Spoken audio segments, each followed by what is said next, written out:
Welcome to the Inspiring Victory Show. We are so glad to have you here once again. I cannot tell you how excited I am to have Marc Hoberman with me. Oh my gosh, the past this guy has, the things that he's able to do are pretty darn spectacular. And we're really, really lucky to have Marc Hoberman here with us today. Welcome, Marc. I'm so glad you're here. Thank you I am for so joining happy us. to be here and appreciate it, Sarah. Thank you so much. It's an honor to have you on the show. Thank you so much. I love that. I know you do a lot in working with corporations. You also help out schools. Speaking, you speak to every kind of organization imaginable, and really help people in so many different, very important ways. I love your corporate speech that you do. The power of leadership loyalty, and I think isn't the subtitle Seven Secrets to Automatic Business Growth, constant sales motivation, who doesn't want that, and unleashing the unlimited potential of your team. All those things are things that everybody wants. So I thought we could talk maybe about the last one first, which is how do you unleash that unlimited potential in your team and even in yourself as the leader? Sure. So the power, it's all under the umbrella of the power of leadership loyalty. And people think that's a misnomer. I'm not just talking about the loyalty of the team and the employees to the upper management and the CEO, but what's the loyalty that the people on the upper echelon have towards the team? So Sure. when we talk about that, it really is all a team. A lot of people, I'm just going to say it, a lot of CEOs, they don't see themselves as a member of the team, or they think they're just the overseer of the team. They are part of the team. And there are many things you need to do to engender loyalty, but it's so easy, and 95% of the time, it doesn't cost anything. So when you talk about team building, when you talk about conflict resolution, when you talk about, it's an old saying, praise publicly, correct privately. I cannot tell you how many corporations I've been to where they flipped it. They criticize publicly and they praise privately, if at all. So If at that whole all. Yeah, loyalty, sad. so it's kind of a well-oiled machine, because once you have people who are loyal to the job, to themselves, and to their supervisors, it runs like a well-oiled machine. It's just automatic. And what happens? It's automatic business growth. You don't have to sit there and say, is everybody happy? What were the sales last quarter compared to this quarter when they're happy? So when people are in that position, when they know they're heard, when they know their ideas are listened to, whether they're implemented or not, doesn't always matter. But that old book, The Things I Learned in Kindergarten, the people who don't say thank you, the people who don't sit and get to know their people and what their issues might be, the people who don't ask, what can we do to make your job easier? A person watching this who's never implemented that, I don't want them to turn this off, but they can turn it off now. And that's something they can implement. And some people will think, I've been here 10 years, you never asked that. Are you feeling well? I mean, so they don't really connect. There has to be that connection. And when you have that loyalty from the top down, from the bottom up, it creates a solid team. This is true in sports. This is true in education. And this is essential, of course, to business. Definitely. Oh, that's beautiful. That's beautifully put. Well, I love the idea that you are part of a team rather than, I think it is that sort of old school thing of, if I yell out enough, everybody will do what I say. I think those times, I hope that I think those times never should have been. And I think they've certainly passed. We have generations of people that just don't want that. And it's hard to find really good talent. And that good talent is going to go somewhere where they feel like they're part of an exciting team and where they feel they want to be loyal to the upper level folks and to the mission that the company has. And they want to feel as though those people are loyal to them. We've got generations of people who, I mean, we saw maybe our parents and even grandparents get downsized, right-sized, and capsized. So you've got several generations now of people who don't expect loyalty from the people above them. Right. And that's not to say you can keep absolutely everybody, even if they're doing a terrible job. But the idea that you're saying, yes, how can we make your job easier? What is important to you as a human being? What is important to you in your life? What's important to you in your job? What are you proud of? What are you good at? Maybe we could give you more of that. Maybe we could change your job description so you could do all of that, and we could find somebody else to do the things you don't love so much. So rather than getting so rigidly attached to one's org chart, I love the idea that you are thinking, as you said, that you were thinking as that sort of well-oiled machine as a team. And it is so easy. The larger your company becomes, it becomes easier and easier just to lean on managing systems and not actual human beings. I think one of the best pieces of advice I ever got was from a guy that I worked with as a client, had a company, was right around, I don't know, $60 million company. And he said, I spend 15 minutes every single day going and finding somebody I don't know that well and spending 15 minutes going for a walk around the grounds or sitting and having a cup of coffee or tea and finding out what's important to them. What do they think of our company? What do they think we do? What do they think we do well? Where do they think the holes are? Where do they think we could improve? In 15 minutes, you can find out a lot of stuff that you would not be able to just kind of discover in your own head. And so I think there are tactics to be able to increase that leadership loyalty. And as you said, in both ways, we want our people to be loyal, but that means that we have to put in the effort to earn that loyalty. I always say the same thing as my company started to grow. I really, really, in my heart of hearts, wanted to be the leader that these people deserve because I have the best people in the world. And if you don't feel you have the best people in the world, then, well, maybe you need to find a team that you love. But once you have them, then it's about how do you become the leader that they deserve. And that's really, I think, where you come in so well of helping them. Can you think of one or two things that a leader could do that would help make that team extraordinary, pull that unlimited potential that you always talk about out of your team? What's one or two things that somebody could do? Sure, sure. There's several things. I just want to touch upon some very important things that resonated with me that you just said. So an org Oh, chart is great. An org chart is for organization. So no org chart makes money. It's the people within that organization chart, obviously, and true. how they implement and do their job for other people. So you said something very important. I did some work with an international company, Scabal. Scabal does made to measure. They sell fabrics and things like that. And I had to go to Belgium. And you go and the person very high up, and I was there for 5 days, and very high up came in and, like you said, spoke to people. It wasn't 15 minutes because he spoke to so many. But I have to tell Right. you, I hope people don't misunderstand. It's not 15 minutes every January. Oh, it's January 3rd. It's my time to come in. Hmm. The first few times he did it, people don't feel so comfortable in the beginning. What's Hmm. going on here? This hasn't happened before. At my last job, this didn't happen. What's going on? Is he trying to Hmm. catch me? That's the nature of the beast. But after a Oh, while, when yeah, you yeah. realize that a person is authentic, you can be authentic. You can fake authentic all you want. People sniff that out, especially young people, sniff that out very quickly. But you also Everyone. talk Yeah. about, I have to talk about the why this is so important because you talked about generations. And some people don't realize the different generations in front of them is one thing, but the mindset of those generations is very different. Somebody Hmm. staying at a job for 40 years when I was Hmm. 15 was what was normal. When somebody changed the Oh. job, you would say, "Oh, are you moving?" No, I'm not moving. I'm just changing. But now, every 2 to 4 years, well, that costs money. It costs you money to train people. It costs you money to Hmm. find people. It costs time. Time is money. So it's a roundabout way of saying that the way you engender this loyalty is to show your loyalty. And, Yeah. it's very, Yeah. I remember this, and I always tie these things into things that I do. I took judo lessons 500 years ago. Don't want to say my age. I look good for 500, but Looking very handsome for yeah, 500. I do. Yeah. thank you. Looking good. So, Looking good. so this guy was a world-renowned judo champion, and he opened up a Mhm. dojo, and he was telling us that when he studied with the masters, he mentioned someone that there was no internet back then. I had to really do my digging to find out the guy was famous. This master, Sarah, would wash the feet of the students. Now, I want you to go into any corporation in America and say, listen, you're a Mhm. CEO. I'd like you to wash the feet of the salespeople. I just want to tape that laughter or that kick in the butt, get the heck out of my office, that kind of thing. So you don't have to do something like that. But these are things people have done. And if you are loyal to your people, you talk about automatic growth. They are automatically, Mhm. they don't sit back and say, John is a very loyal manager. I think I need to be loyal to him. It doesn't work that way. It's automatic. And a lot of Mm, times people about sell this way, use this word on the phone with the client, and that has its place.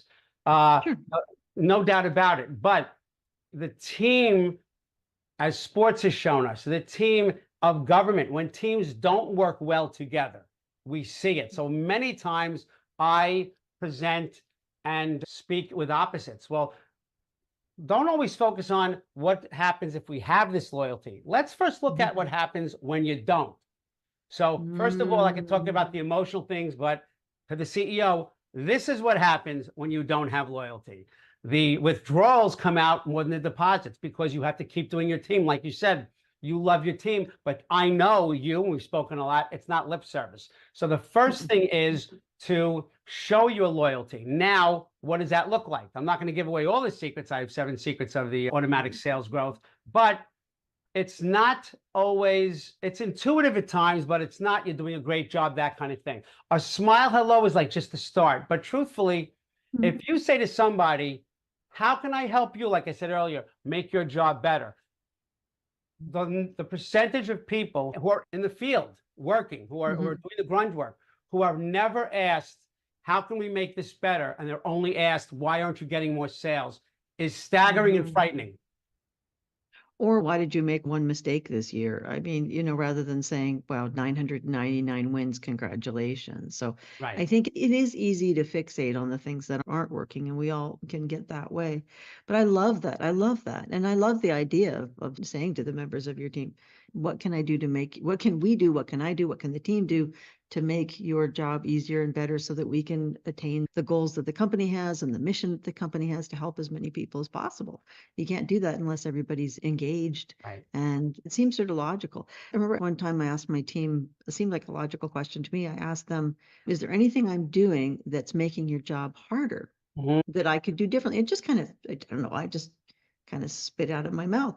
And they all looked at me and just in shock. And I said, what? And they said, well, no one's ever asked us anything remotely like that. And I was like, well, I don't think I've ever said, it's the first time I've said that.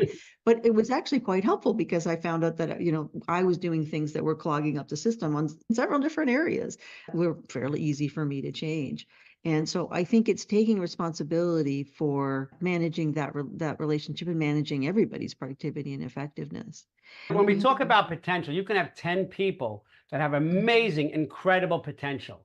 But mhm. the leadership loyalty comes in is how do I get them to harness that and bring it forth from my company? Now, I can tell you, I've been in Right, corporations where I've said these things, and it's much more than I'm saying now, obviously. But right. when You have you more see time. people at a meeting and a manager or somebody says, we're going to do this new thing, and it was your idea, the look on the person's face is one thing. But when I've then seen somebody say, and this was Sarah's idea, you could almost see Oh, seriously a head explode.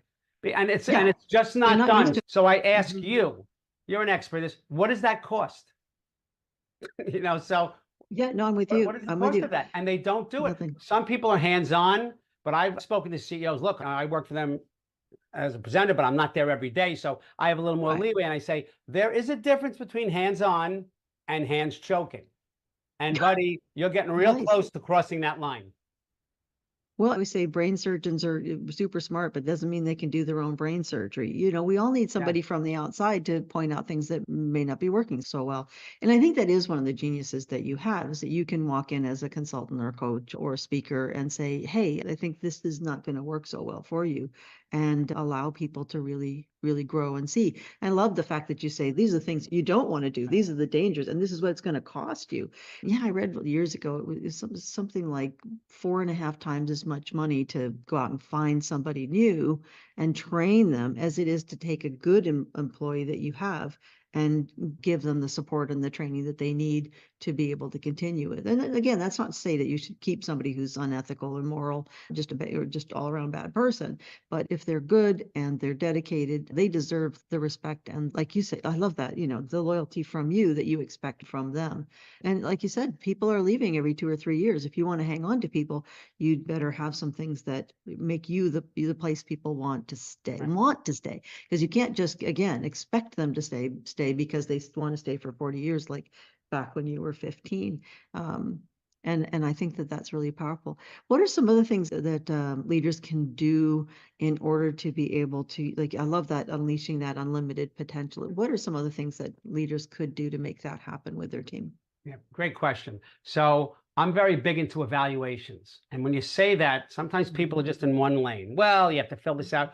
There are verbal evaluations. There are 1 minute evaluations. There's a 20-minute evaluation. You know, people get every 3 or 6 months. Oh, and most of the salespeople I know, when they go in for their third month or their 6 month review, all they want to think about is what's the bump in pay?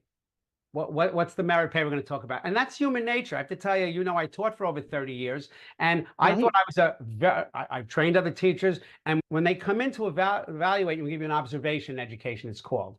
You get something at Mhm. the end, and it tells a whole bunch of information, and the last page is two things that you can improve. They automatically have to do it. They're trained to do it. I can't tell you the number of seasoned professionals when they got the observation only went to the last page.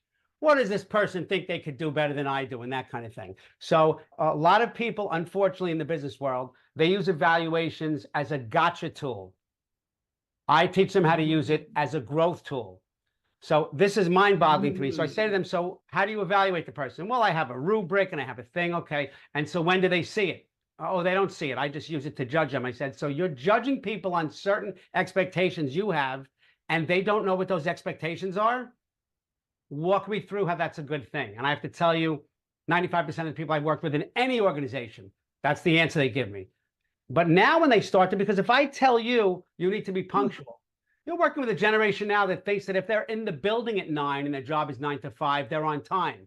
They don't know that some people think, no, at your desk is 8:45 is on time. You're not 15 minutes early, you're on time. It's Because what is the, you're ready to work yes, at what is 9. the You have to be expectation? 100% ready to, yeah, Yes, yes, yeah, eating your yeah, donut different way of and looking. your coffee you got from your favorite street vendor, that's not the right It's timing. not So what I'm productivity telling, time. yeah, so when people evaluate, when you say not just punctual with the sales, what research are you doing? Well, what research am I supposed to do? Because you could be at the same company, hedge funds making $3 million.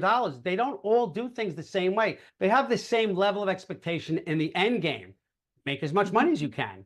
But mhm, how do you help people get there? Because great people aren't automatic. They're created. It's a growth. How do you take a turkey?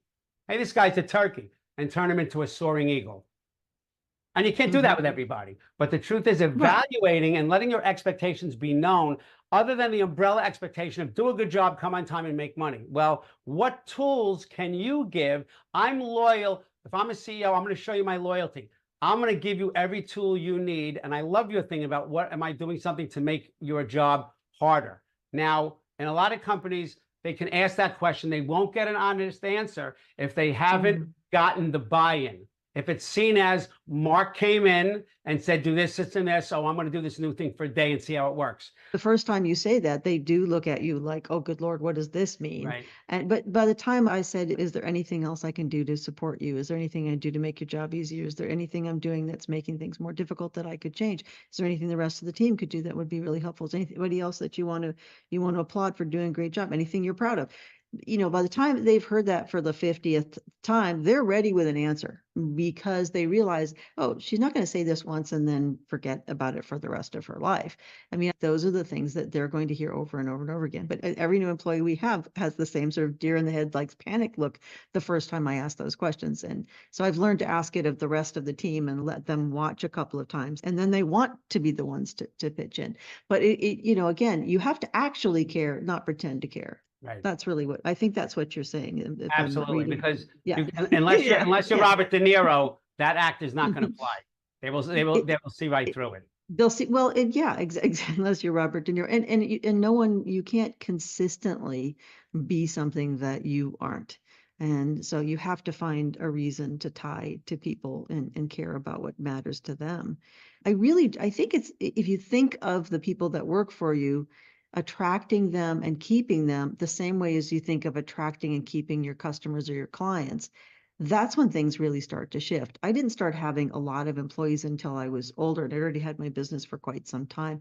And so I was so used to interacting with customers and clients and wanting to find them and, acquire great clients and take really good care of them and keep them a long time so because they were so satisfied with the work and stuff. And so I sort of I had read a bunch of books on leadership, but I kind of fell into being a leader of this type. My girlfriend Lee says she's one of my best friends, and she said, you speak to 10,000 people at a time. Clearly, you're already a leader. But I wasn't a leader of a big team within this company until relatively recently, and I found myself automatically approaching it the way that I would consult for a company or the way that I would coach an individual in that company. And so far, it's worked really, really well because I think I care about my clients, and then I care about the people that I work with, and I demonstrate that, not just say, gee, I really care about you. But if you can, I mean, I think if you can find out what's the most important to you in your life, what's most important to you in your career, what makes that so important? Where do you want to go next? How would this job help you? And we've had some clients that we worked with where we've had to say, well, you're getting a bunch of people that are staying with you now and then moving on to other jobs, wouldn't be so bad to say, great, how can we make it so great to be here that you either want to stay or you've got these incredible skills to go out and use in that next job that you would like to have, rather than trying to force people or coerce people to stay. And so it's been interesting because the world is changing, and I think in some good ways. But I do remember years ago, I mean, leaders who did some of the stuff that we're talking about were ridiculed. I remember that was just considered too soft and too this and too that. But those types of leaders are now going away because it just doesn't fly. So also, it's hard as it is to find really good talent and keep really good talent and motivate and inspire really good talent nowadays. I think it is an important shift to begin to think of it that way. We have a client in the New York area, and they need this. They're growing so rapidly, but getting the skilled level people that they need, they're having to, we're having to do all sorts of programs and campaigns where they are recruiting people the way that they would go after a client, the way they would go after a customer. And I think that's what kind of gave me the idea in the first place. What can we do to retain good people? What were some suggestions you might have? Right. Great question. I approach that with something called understanding by design, which is working it backwards. So, Okay. but that is, I would say that I've said to people, and the answers have been troubling. It's not just CEOs, it's management and other people. I said, okay, so you go out on a date, go online, you get a date, you go out, and you worked at this company for 2 years, and your date says, what do you do for a living? This is what I do. Where do you work? Here. How is it working there?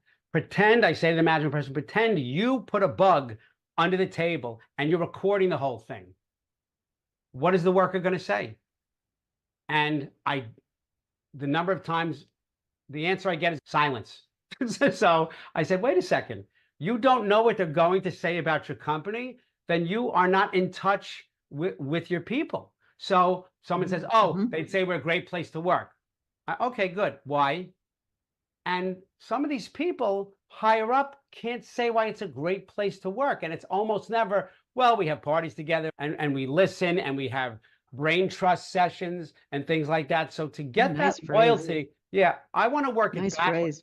phrase. Because I want to hear someone say, I got to tell you, it's a great place. And there have been so many surveys on this. People would take less money if Mhm. the other aspect was higher up, and there's many of those aspects. But the companies now that are giving breakfast to their employees, the biggest companies that have babysitting and massage chairs and things like that, I'm not saying you have to go to that route, but what does having a massage chair say about you and how you care about your people? What does it say when you bring in a Sarah Victory, when you bring in a Marc Hoberman? We're not free.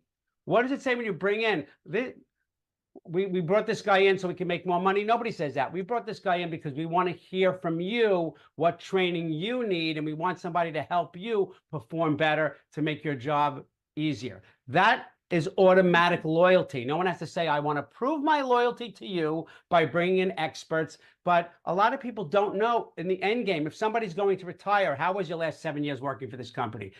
People don't know what that answer is. It means that they're not invested, monetarily invested. They're not emotionally invested in what makes these people tick. And you know this, Sarah. You could have 10 people together. This one goes home to Connecticut. This one's having trouble. This one's mother had a stroke and she has to get health care for them. There's a lot going on, and you can't turn the faucet on and off just like that. So, bringing the humanity back in, and this is not a soapbox, but you can make a Mhm. lot of money quickly by changing the Mhm. mindset, changing the actions, and having this authenticity. And it's not ingrained in you. You have to learn it. Listen, I train this Mhm. now. Mhm. I went to a conference once, hand to God, I heard something great. They said, walk around the area. And I was an administrator in a camp at one time for several years. They said, walk around Mhm. and have paper clips in your left pocket. Every time you say something positive to somebody, move the clip to the right pocket. So I was known as, luckily, a very positive person, and I said positive things. I said, Sure. "Oh, this is going to be a Sure. joke. I'm putting 30 clips in my left pocket. At the end of the day, Mhm. I'll have 30 clips." Well, I did say positive things, and I was still the Marc Hoberman I always was. I never moved the Mhm. clips over. I wasn't in tune to the new method.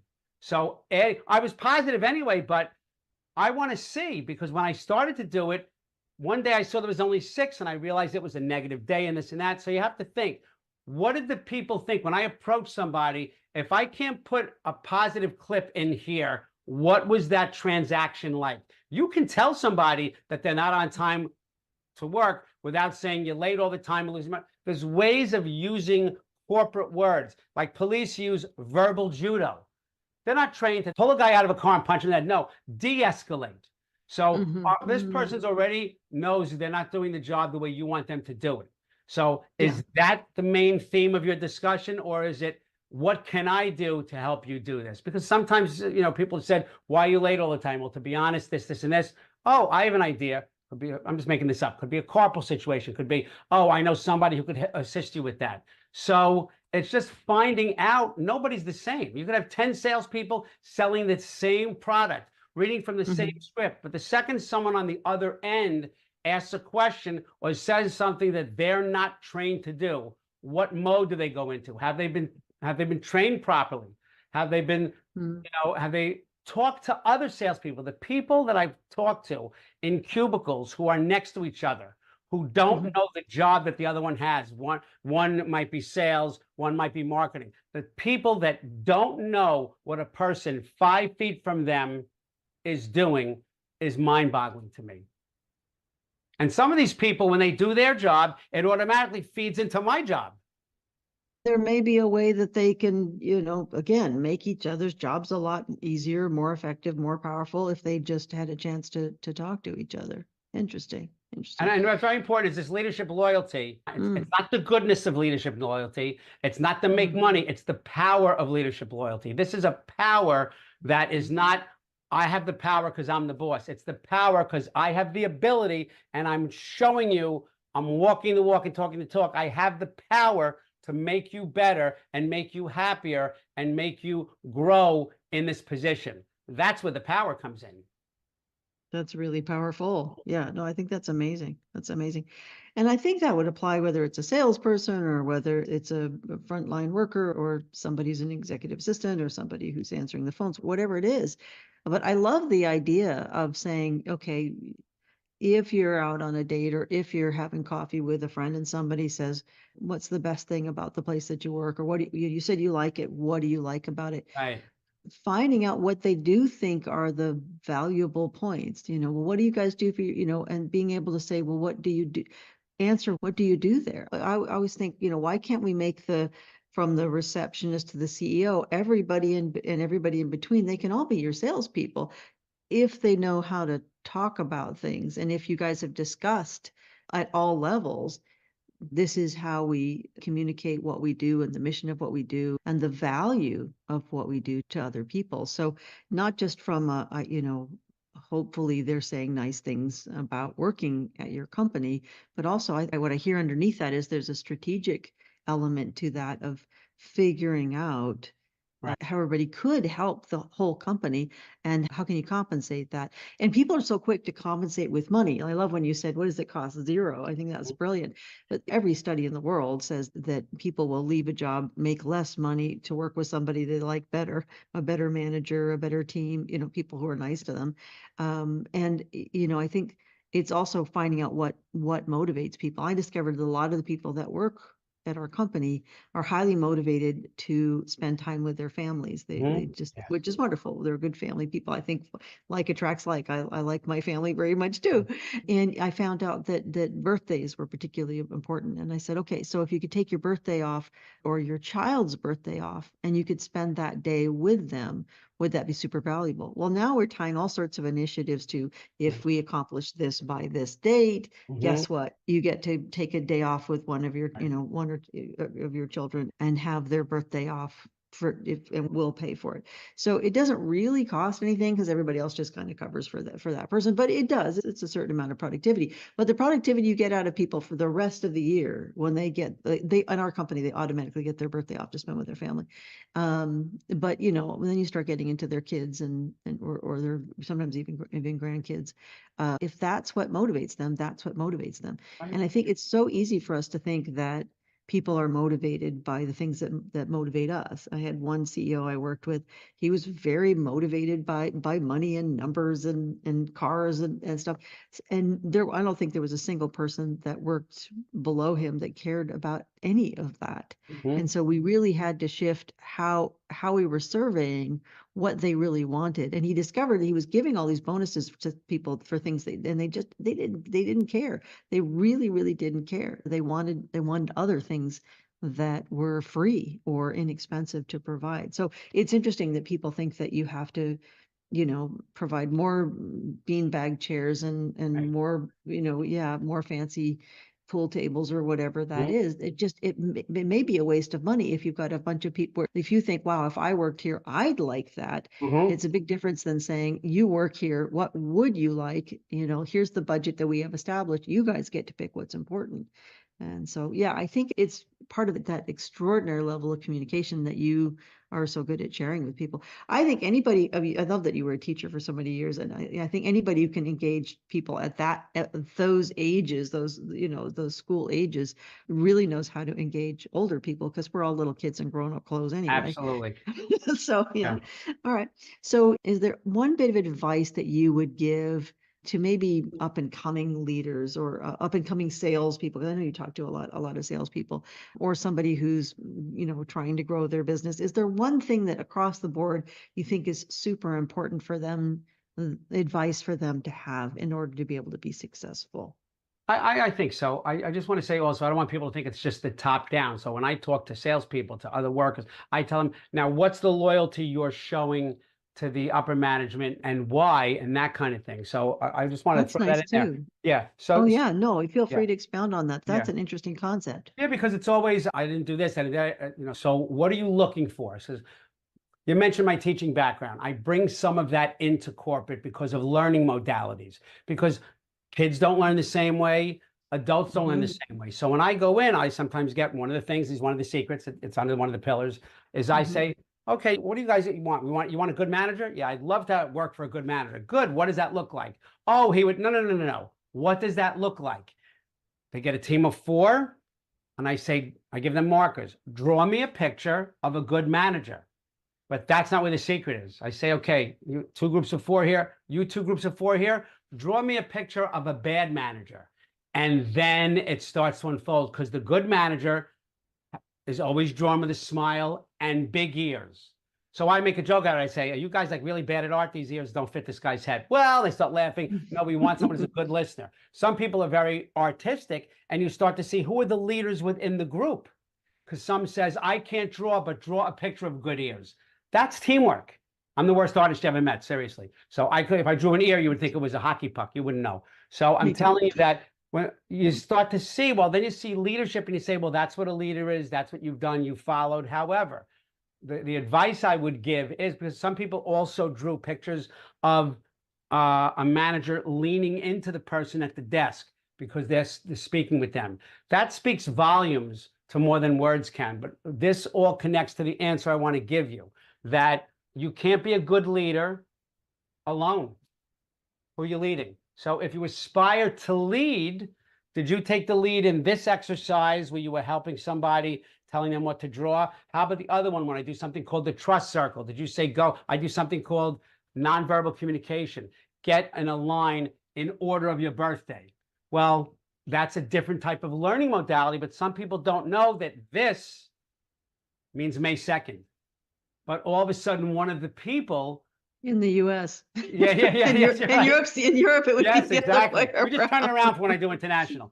But yeah, what I'm saying Thank is, you. so yeah, so the advice is, and they hate it when I first say it, then they love it when I'm done. You can't be Mm, a great leader unless you are a great follower. Nobody is born a great leader unless you learn how to yeah, follow other and then pick away. I was a good soldier. I don't agree with what this guy's style is, but I did it. So when I go to the next level, I'm going to do three of the things I like that he did, but I'm going to turn this around. But you have to live it. You have to get into, I mean, I think his name was Bob Grant. This has to be 50, 60 years ago. He had a business show and somebody called up and said, I want to open a pizzeria. Wow, it's a great business. It's a cash business. You'll love it. Do you know how to make a pizza? No, but no, if you can't bust the tables, wait on the tables, make the pizza, you can't do it. Get a job at a pizzeria, mop the floors, talk to the customer. mhm, You have to be the good follower first. Nobody's been born a leader. Nobody, the captain of a team yeah, was born the captain of the team. So it's mhm. that you have to not see how the other half lives. It's part of your growth of being a leader because there were It's an things. evolution. You evolve into one, yeah.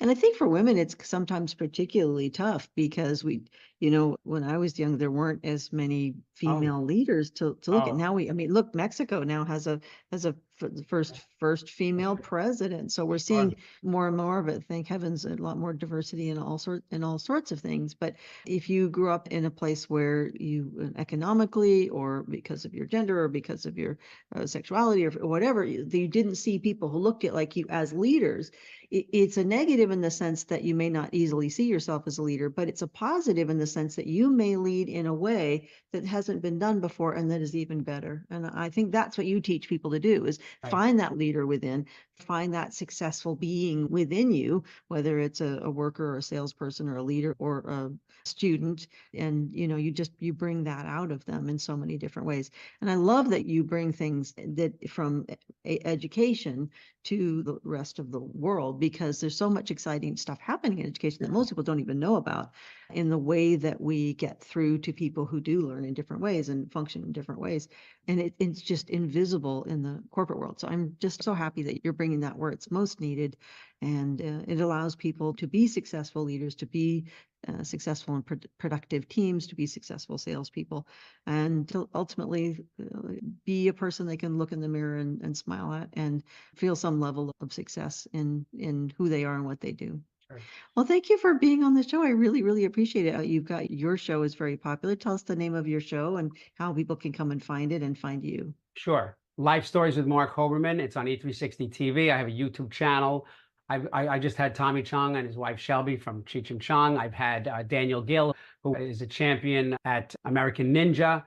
I had someone named Jonathan Ike, who is a Pulitzer. He wasn't when I interviewed him, but 2 weeks later, he won the Pulitzer Prize for biography. He wrote an amazing book about Martin Luther King. But mine does have that more personalized spin. So the Mhm. show is not Hollywoodish. When is your next movie coming out?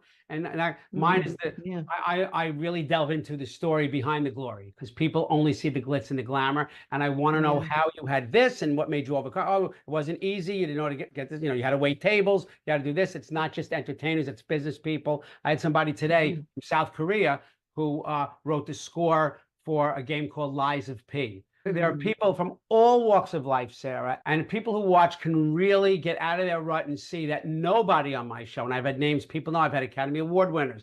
None of these people had success every step of the way.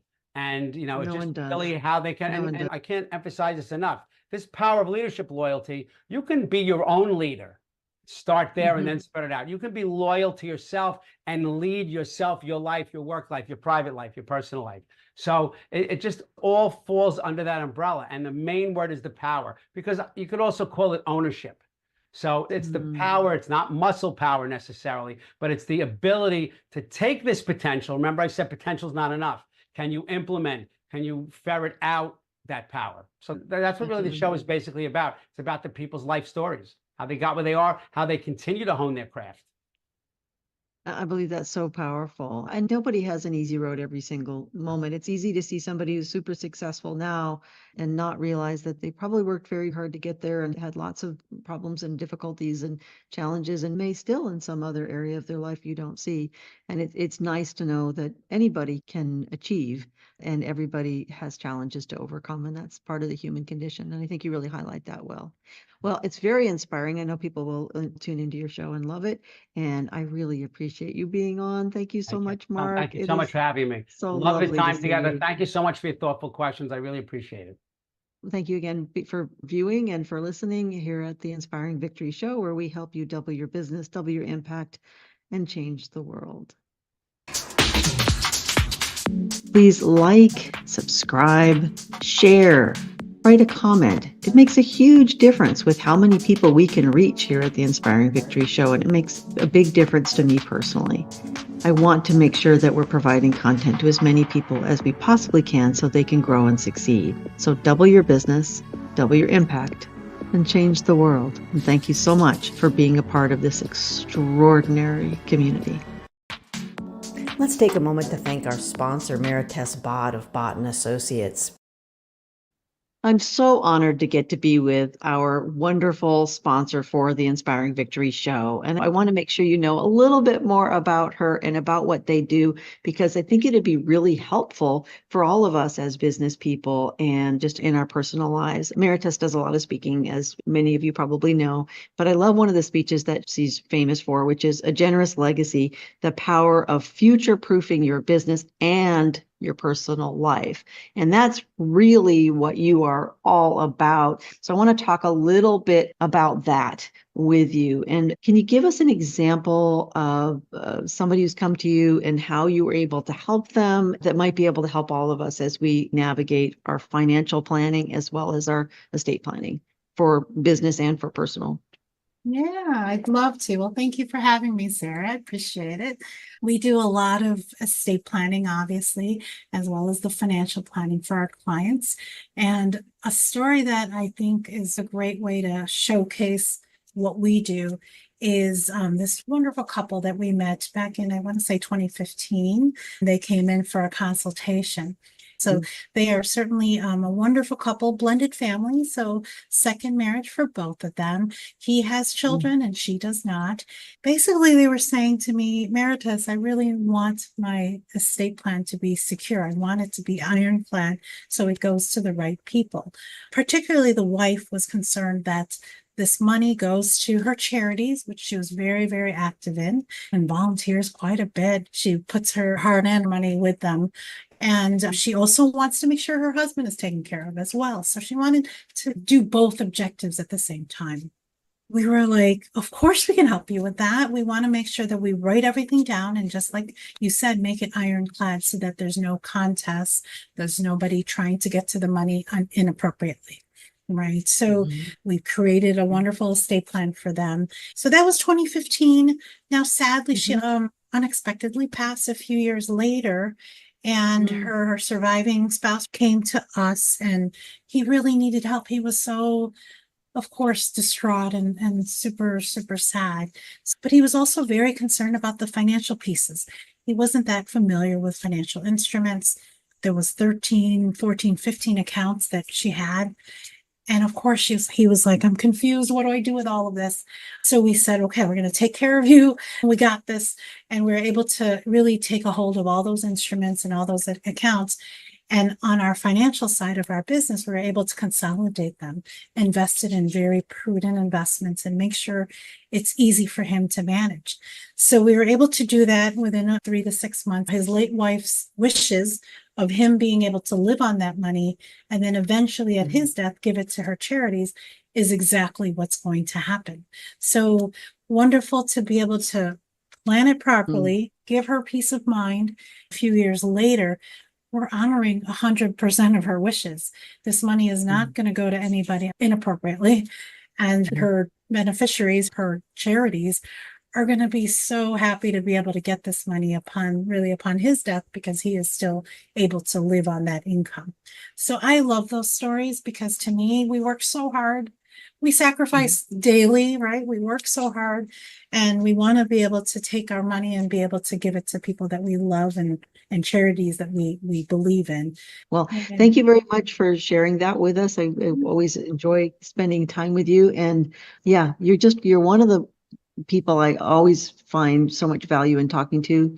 You're just walking integrity, and you're a good soul, and Oh, thank you so you much, help Sarah. people. So thank I you for appreciate it. being on the show again, and for sharing with us, and for always doing such a great job for everybody. And now that you're able to do even more and be more of a one-stop shop to help people with all these different issues, I think your company and you are even more valuable. Thank you so much. Always Thank lovely to see you. you. Marites Bott, Bott and Appreciate it. Associates. If it's something that you need, be sure and contact Marites right away.